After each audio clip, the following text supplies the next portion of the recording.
Hi there, Dr. Rock here. That's spelled R-A-K, pronounced R-O-C-K. I am a lifestyle medicine physician and health coach and CEO and founder of Rock Your Life, RAKYOURLIFE, where I can help you live your best life, make meaningful lifestyle changes so that you take control of your health and live the life that is most meaningful to you. And today, here for my weekly live stream. So if you're watching live, if you're watching recorded, thank you so much for joining.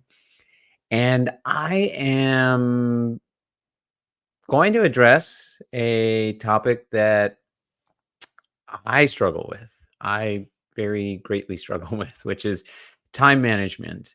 And even when I say the words time management, there's this sort of internal groan that I feel, right? That like I have to talk about time management. It feels like such a chore. Time management actually feels like a chore to manage my chores, right? It's like because I'll throw the flip side. If everything you were doing every day was joyful and felt really good and you look forward to it, uh, wouldn't it be the case that you'd have a easier time managing your tasks and your time? You would constantly be looking forward to the next thing, okay? And so maybe that is the ideal state, that we are. So I want to start actually the session and the stream not by focusing on like how do I think a lot of times people talk about this in terms of how do you get the most out of your day? How are you the most productive? We are going to talk about our ideal day. That's a sort of exercise I want us to all do. But I want you to think of time management as more of how do you spend your time with meaning and intention? How is it meaningful for you, right? I also want to be clear that time is a luxury. Uh, it's something that, to varying degrees, all of us struggle with, right? It's a commodity. There's a fixed amount of time, and it just constantly keeps moving forward. So knowing that and knowing that every situation is different, and some people are in situations where they have more financial wealth, for example, and they can use that to buy their time, as it were. Whereas, many of us, most of us, we're managing so many things. And so, we're managing work, we're managing family and family responsibilities. We may be trying to manage our hobbies, our self care.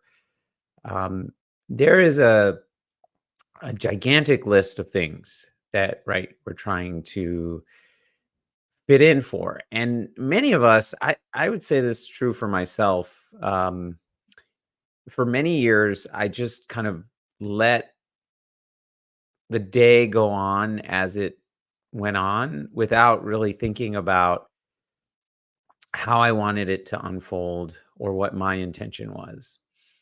Now, if you work and say you work like a 9 to 5 job, let's say you work even more than that. Let's say you work 8 to 5:30 or 8 to 6, right? When I was working in the hospital, I was getting in at 8 and often getting home after 6.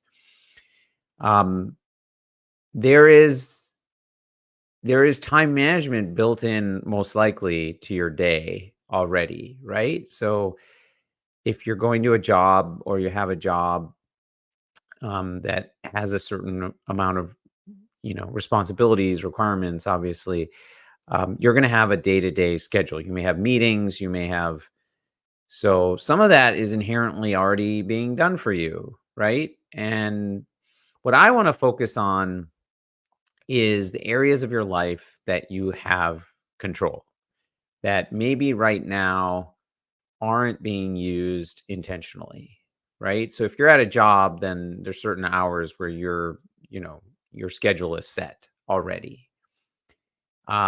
One thing that comes up is people who are employed for many years and then they retire. And they go from having a sort of stable schedule and then suddenly there's no schedule. And then there are other people in situations where maybe they're working from home, they're working part time, they are a caregiver for a family member or a child's a family member, but like a parent. Regardless, there are other responsibilities. Those could be caregiving responsibilities. There's other responsibilities. This could be volunteering responsibilities.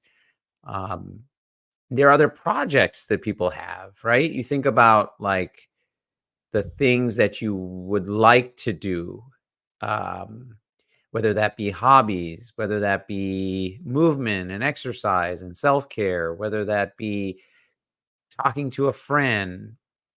And so before we get into like how we think about organizing our day and our tasks, I'm going to back up and I'm going to have you all just as you're watching, just if you have a piece of paper, something to write with, this is a great little exercise to do. Start by thinking about what a meaningful day looks like for you, right? So for me, it would be, and it's not just the tasks you complete. So I also want you to think about, you know, what do I want to feel like in a day? What are some of the feelings I want to have? What are some of the experiences I want to have? So a meaningful day for me would be, waking up without an alarm and feeling rested, ideally getting up before 6 and then having some quiet time and getting uh in the morning, getting some quiet time for some meditation, getting some reflection in, some work in, some writing in, all of this before, the cacophony of my home and the children wake up, and then there's all the responsibilities and tasks and things that come along with that, making their lunches, taking them to school, so on. So if I can get that 1 to 2 hours in the morning and feel rested, and it's a great way for me to sort of feel like, oh, I've already accomplished so many things or something that's really important to me before the day has even started for most everyone else. And then I wanna get some movement in the day, and that'll look different every day depending on my schedule. I wanna spend quality time with my family. And so, asking myself, like, and this is just sort of what is ideal, right? It's not necessarily like specifically how you're gonna do this, but what do you wanna feel? I wanna feel connection. I wanna feel joy. I wanna feel joy in the work I'm doing, in the feeling of accomplishment. I wanna feel that kind of feeling of having purpose in my day, that I went through the day and it wasn't just a series of check boxes, or wasn't just me sort of dreading that moment or the previous moment or dreading the next moment, or just slugging myself, slugging around throughout the day because it's so low energy, right? I want to feel energized. I want to feel energized. I want to have connection. So these are the things I want you to sort of think about. And you can also think about specific projects or areas of your life that you intentionally, if the, like I said, movement or meditation, you can think about specific practices. This, I think, goes to there are certain things I like to say that are energy takers and certain things that are energy givers in our life, right? So, what are the energy takers? And for me, it's a lot of the negative emotions that we might experience. certainly take away energy from me, like anger or resentment or jealousy or guilt. And so I recognize that. But beyond that, like my, scrolling on social media, it generally probably takes away energy from me. And I just be honest with myself. I think it's true. That's probably true for most people. So what are some other things? Mm, not getting enough. Uh, not getting enough nourishment in the day, or not drinking enough water, or eating the wrong thing, eating too much, or eating foods that cause me to feel drained, inflammatory foods, processed foods, drinking alcohol, reading too much news. You talk about our food diet, but I also like to think about our mental diet. And so what is it that you're exposing yourself to on a regular basis that might be draining you of energy? And sleep, and inconsistent sleep, and you're not getting to bed on time. These are all energy drainers. Well, what are the energy givers? And they'd be different and so this is also a good little thing to jot down. Like, what are the energy takers in your life? And what are the energy givers? And so for me, a lot of things I already said I want to spend time doing, but meditation and movement and breath work and connecting with my family and friends, that is very energy giving to me. Music, I always like to listen to music in the car when I'm doing movement, um, being outside, being in nature, drinking water, and just keeping yourself hydrated. Um, I really did need to take a sip of water. Eating whole foods, right? As opposed to, processed Franken foods. Um, reading, reading and learning new things. Like, these definitely give me energy. Um, positive affirmations, positive quotes, That's why I keep quotes up on like my bathroom mirror, because when I read them, it fills me up. It gives me energy. We didn't talk about this, but like your physical space, like having a lot of clutter, I've noticed is definitely an energy taker. So, uh, decluttering and kind of organizing and putting things away, that's another way to give yourself energy. And that, I think, translates beyond physical spaces. It can also translate into our mental clutter and the clutter in terms of thinking about, and I'll get back to our central theme, our time management and how we manage our time and our tasks. Okay? So really this is about how do we manage our time and our attention.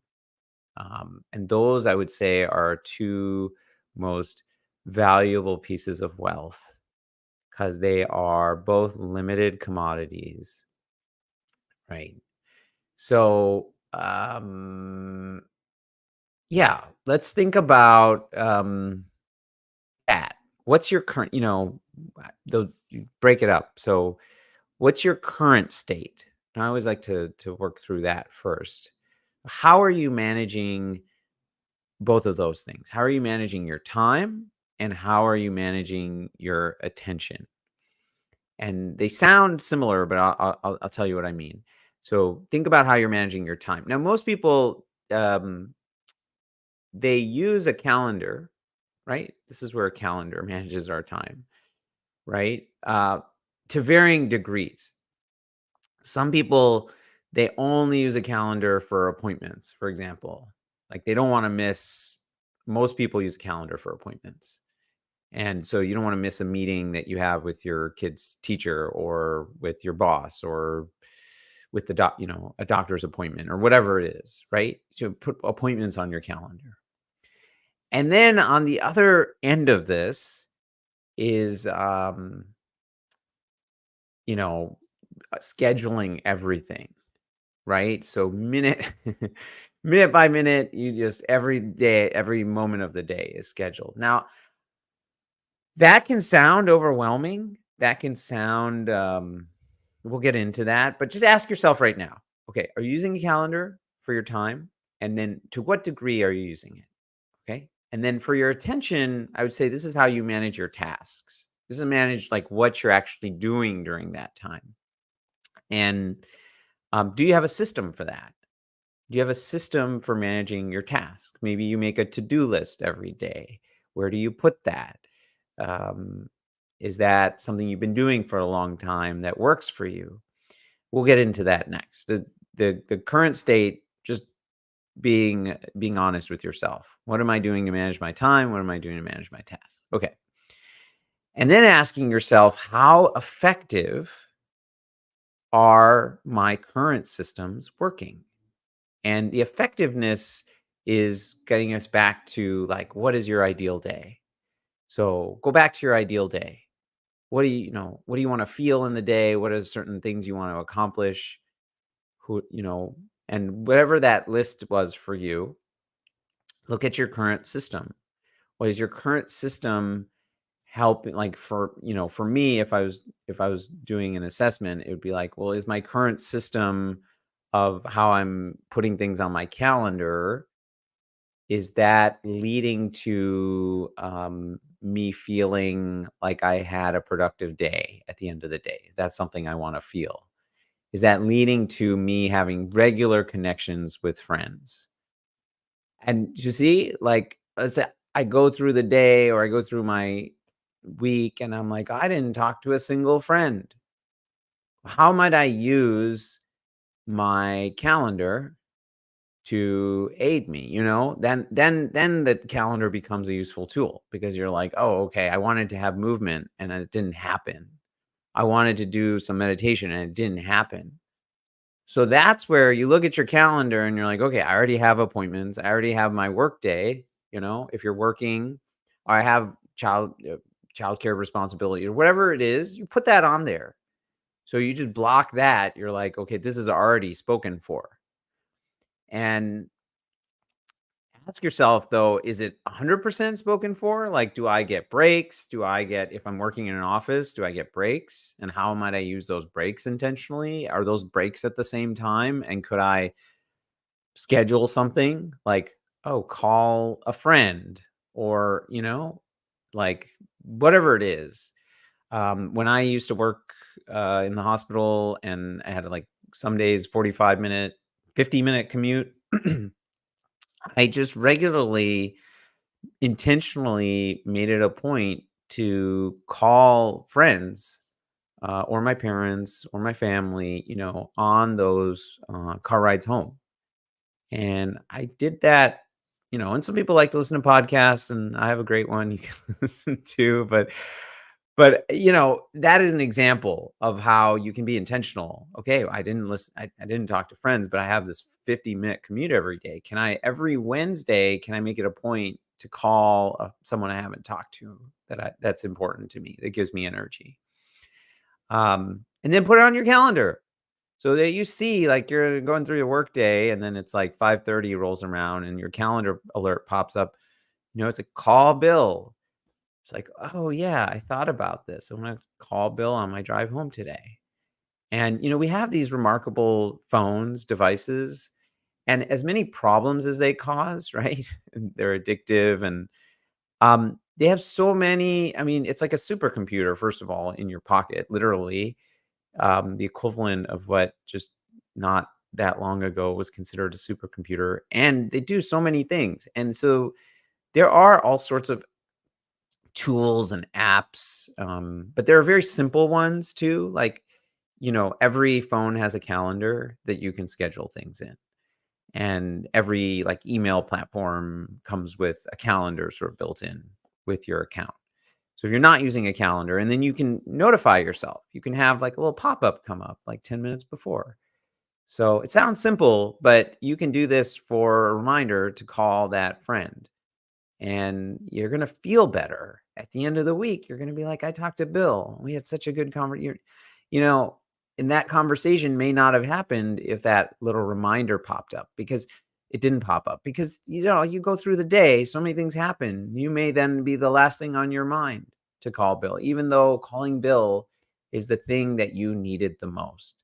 So do yourself a favor and just remind yourself every week, I'm going to call a friend, and put it on as a recurring event at the time that you want to do it. So how, that is the benefit of utilizing your calendar more and more, is that you can be intentional.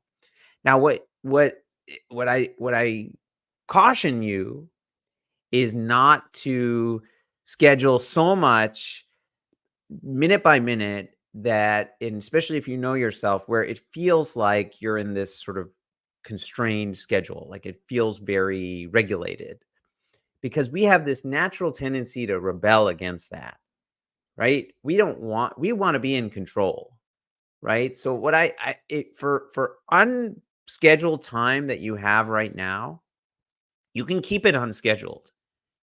And you can also ask yourself, what are the things that I want to get in my day or my week that aren't happening right now?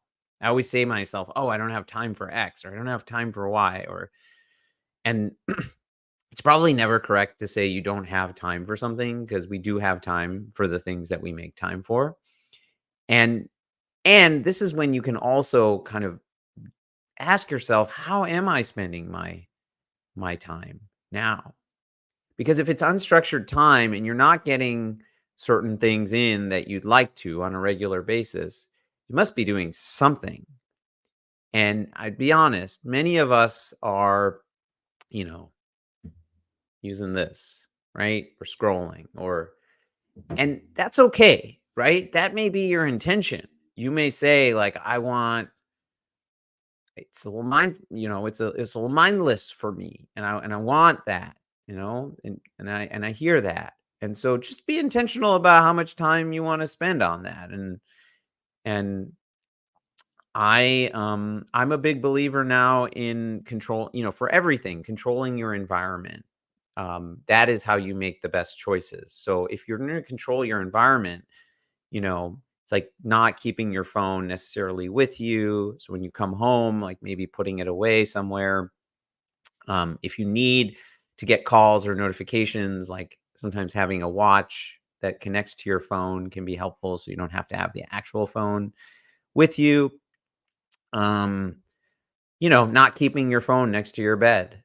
Um, I I think it sounds so simple. Just move the charger to an adjacent room, and you might need to get an alarm clock, and that's okay. But if right now you are grabbing your phone before you go to sleep, staying up later than you intended, all these things are affecting your energy and obviously affecting how you use your time intentionally.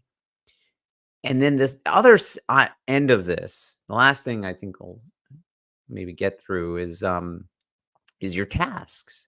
So that's how you manage your time with a calendar. But like, okay, I've thought about like how I want to spend my time, or maybe even projects I want to work on in my unplanned time.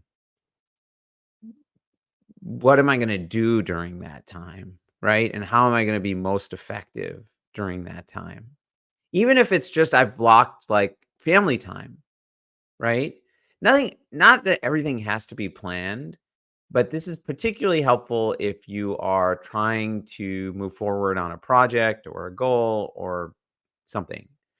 And basically, like, the question is, like, what do I need to do to move that forward? And so if I block out time for movement, I can think about, well, what's the type of movement I want to do? And that's great. But if I block out time, like, to work on, I say, work on my podcast, right? Say, I'll put an hour once a week to just work on my podcast. But what does that actually mean? It's so easy. You just sit down at the computer and you can just get caught up with one thing. And you see an email, and then that like kind of takes you through this, endless. So part of this is controlling your distractions. Okay. So there are all sorts of blockers. I use a blocker on my phone. Um, and it just, it it just puts some guide rails up. So controlling your environment so that you're setting yourself up with the blocker doesn't have it can just be certain hours, can be like, oh, these are the hours I said I wanted to be very intentional about doing X or doing Y. And so I shouldn't be scrolling my phone. I shouldn't be looking, at social media when I wanted to be doing X or I wanted to be doing Y. So a blocker will just remind you of that. It'll be like, "Ah, you already thought about this. I'm not gonna let you in, and, thank you." And so, and there's a variety of them.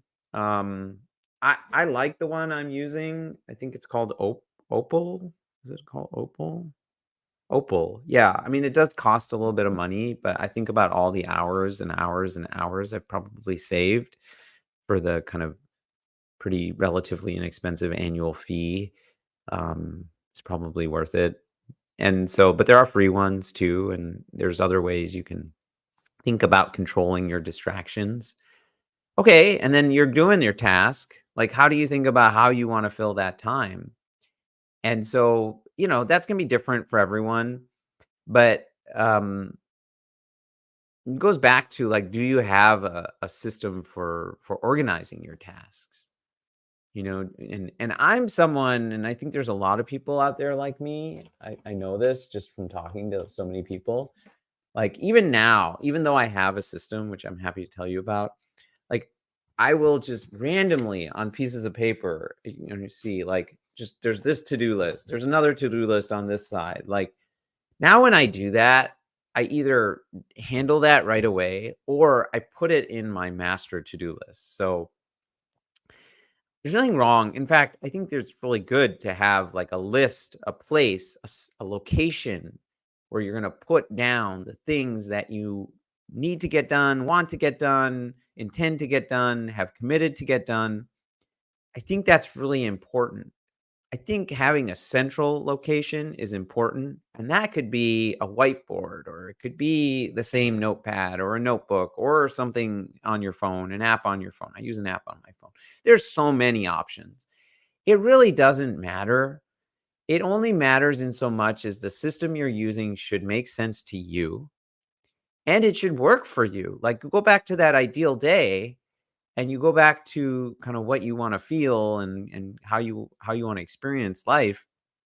And if the system you're using right now is actually adding to your stress, it's not helping you get things done, or you're missing things or whatever, then that's a reason to sort of clue in and say, okay, how do I optimize my system? And I'll just say I use this app called Things. I think it's Things 3 or something. And maybe that's the version. It's only for iOS and Mac, but I really like it. It kind of there's a book I read several years ago called Getting Things Done. It's a famous productivity book. And it took that and kind of turned it into an app form.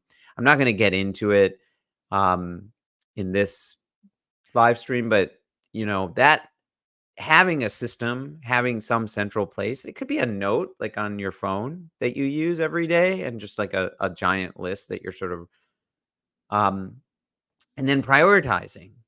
And that's what often I think gets missed too. It's like we'll have this big to-do list and it feels good to cross things off. And the problem is we might just start like crossing, and there's nothing wrong with this, but like crossing off the easy things, and then constantly adding more or easy or things that are quicker or things that we want to do, the things that we have less resistance to doing. And then the things we have resistance to doing, they'll kind of pile up on the list. And then you'll have this list of like things I don't want to do that's just getting bigger, right? I don't know if any of you have experienced that. And I've experienced that a lot. So I think prioritization is like what should happen today? Like this is a question to ask yourself in the morning. So once you have a system, once you have a central place, it's kind of scanning that list and saying, okay, what are the two or three things? Maybe it's more, maybe it's less, but generally, like ideally, there shouldn't hopefully be an overwhelming number of things that absolutely have to get done that day. Now, there are things that are priorities, but I ask myself, what are the things that have to get done today? Right? Because if they don't, there's going to be some consequence that, and then those probably should take priority, right? You can think about like when you're going to do those, and you can think about so this is a good exercise to do actually the day before, the night before. It's great to do this the day before, the night before, because, well, couple things here. One, having a system where you have a central repository to put all your to-dos, it just unloads you. There's a lot of cognitive load when you're like, I have this thing to do. I have to call that person. I have to, how many times do we go to bed and we're like, oh, and I also have to do that thing. And I'm like, and then you write it on some piece of paper next to your bed, which becomes another to-do list, right? So it's great to have a central place where you're like, okay, I can just dump everything. I don't have to think about what I need to do, because I've developed the habit that when I think like there's something I have to do, um, then I've put it down somewhere so I don't forget about it.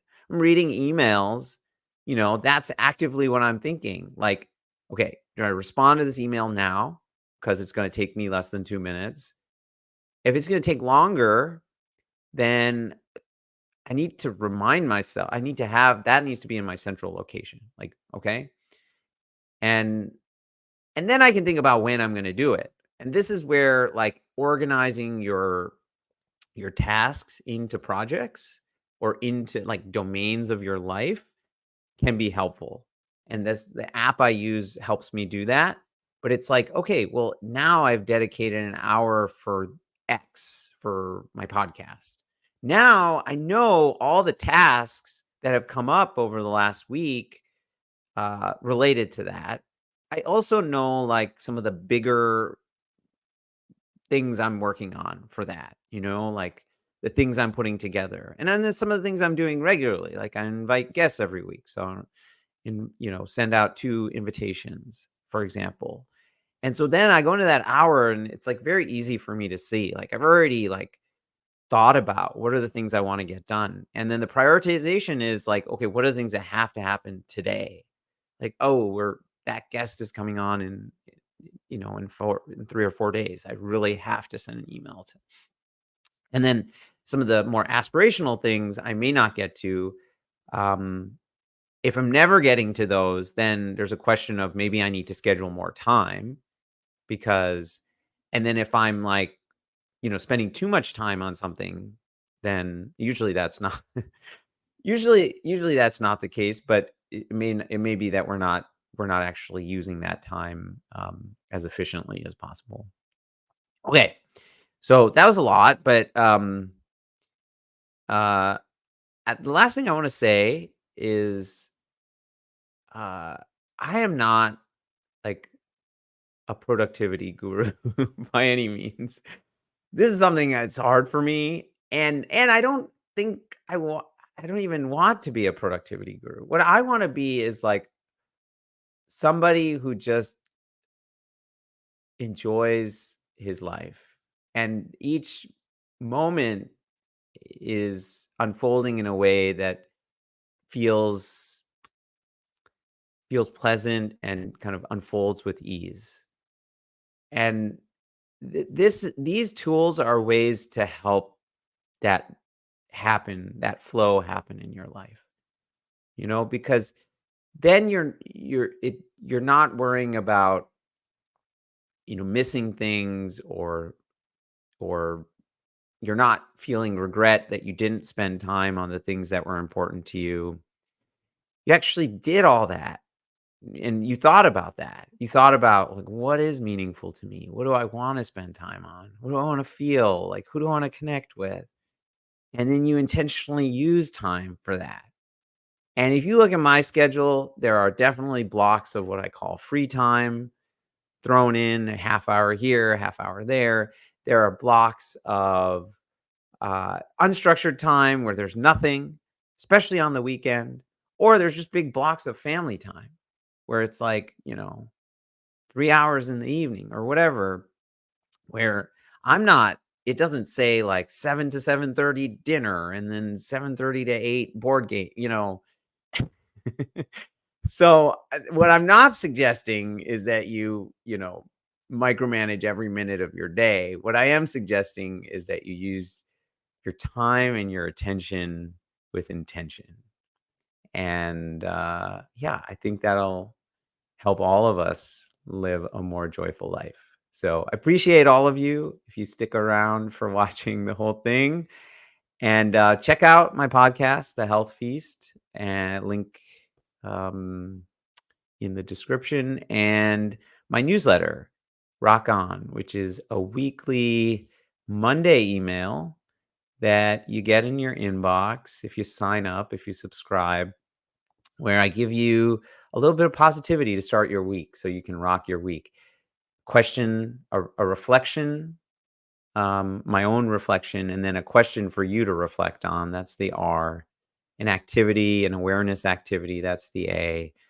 And then a kindness opportunity, something you can do to be more kind to yourself or to others in the week ahead. And that's the K. And that's how you rock your week. And appreciate the time and attention of all of you. I will see you back here next time for another Rock On Live. Thank you all.